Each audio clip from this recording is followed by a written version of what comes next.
Менің атым Төлеген Мұхтар Әділбекұлы.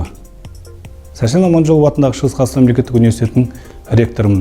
Өмірлік ұстанымым адамдарды тыңдаймыз, қолымыздан келеді. Мен осы қағиданы қоғамдық және педагогикалық қызметімде үнемі басшылыққа аламын. Шығыс Қазақстан облысы бойынша партиялық бақылау комиссиясының төрағасы ретінде мен облыстың көптеген аудандарын аралап шықтым. Және де халықтың проблемаларына етене араласамын және әрқашан өз ұстанымды мүлтіксіз сақтаймын. Яғни алда тұрған мәселелерді нақты істермен шешуге тырысамын.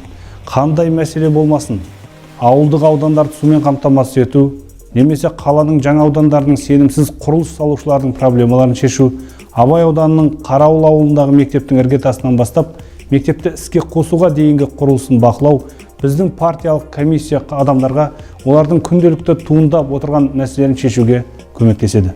Азық-түлік пен дәрі-дәрмектердің бағасын, әлеуметтік маңызы бар нысандардың құрылысы мен жөндеу барысын бақылаймыз.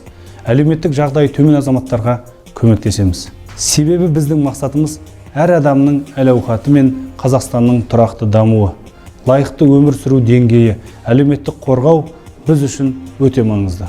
Күшті, тәуелсіз, әділ мемлекет әрқайсымыз үшін. Біздің балаларымыздың, жастардың қауіпсіздігі, лайықты еңбек ету, өмір сүру және білім алудың қолжетімділігі және болашаққа қорқынышсыз қарау құқығы менің педагогикалық қызметімдегі еліміздің шығысындағы ірі көп салалы университеттің басшысы ретіндегі негізгі бағдарым. Көп балалы отбасыларға, жетім балаларға, мүгедектерге және өмірлік қиын жағдайға тап болған отбасыларға әлеуметтік көмек көрсетуді басымдыққа ие деп санаймын. Университет жыл сайын аз қамтылған отбасылардан шыққан білім алушыларға атаулы шәкіртақы, грант бөлу, компьютерлік техника мен көмек көрсету түрінде 50 миллион теңгеден астам сомаға қолдау көрсетеді. Мен бүгінім мен болашағым үшін жалпы қызметіндегі негізгі 3 ұғым бұл заң, сапа және тұрақтылық. Жұмыс істейтін шақ.